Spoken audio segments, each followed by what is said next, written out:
Hello बच्चों, चलिए प्रश्न को देखते हैं।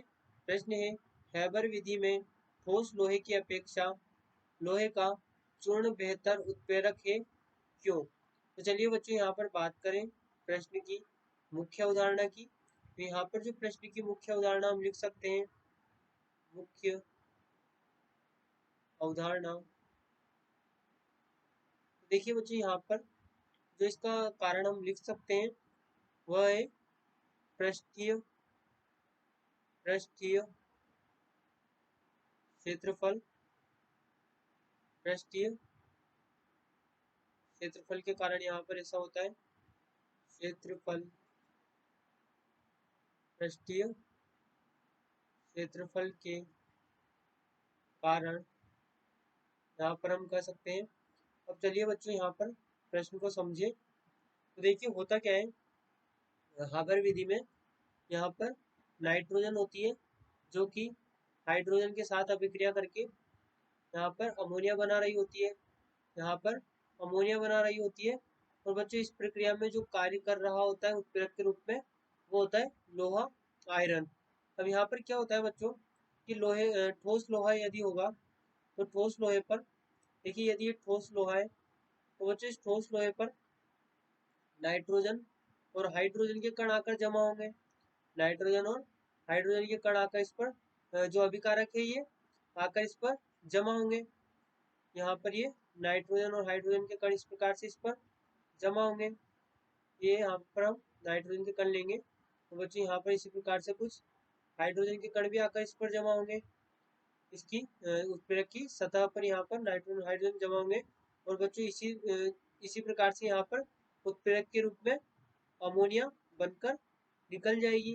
अमोनिया बनकर उत्प्रेरक से अलग हो जाएगी।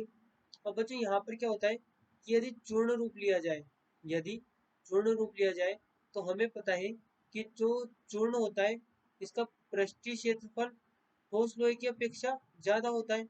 यहाँ पर ठोस लोहे की अपेक्षा चूर्ण रूप का जो पृष्ठीय क्षेत्रफल है ये अधिक होगा।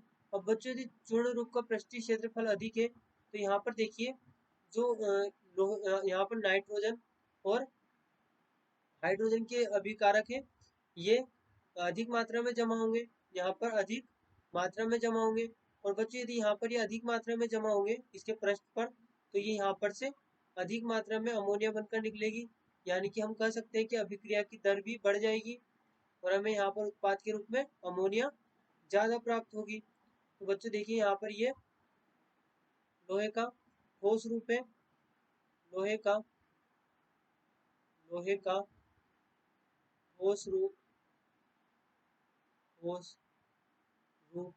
इसका बच्चों यहाँ पर हम कह सकते हैं कि जो पृष्ठीय क्षेत्रफल है, पृष्ठीय क्षेत्रफल, पृष्ठीय क्षेत्रफल, क्षेत्रफल कम होता है, पृष्ठीय क्षेत्रफल कम होता है। वही बच्चों बात करें चूर्ण लोहे की तो चूर्ण लोहा होता है, चूर्ण लोहा,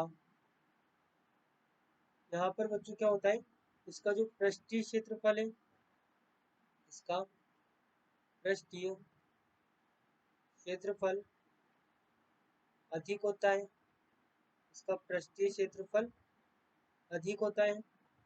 और बच्चों इसका पृष्ठीय क्षेत्रफल अधिक होगा तो यहाँ पर नाइट्रोजन के जो कण है वो भी अधिक आकर जमा होंगे और अमोनिया भी ज्यादा बनेगी। तो देखिए यहाँ पर हम लिख सकते हैं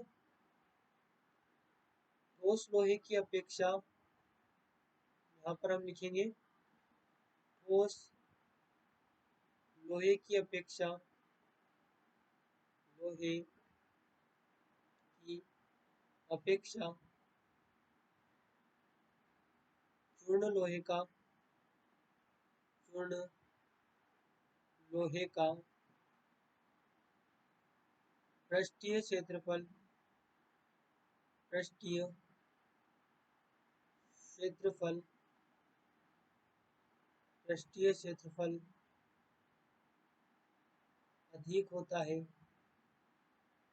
अधिक होता है, होता है, जिससे जिससे इसकी सतह पर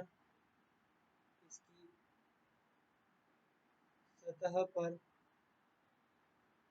ज्यादा अभिकारक होते हैं, ज्यादा अभिकारक आते हैं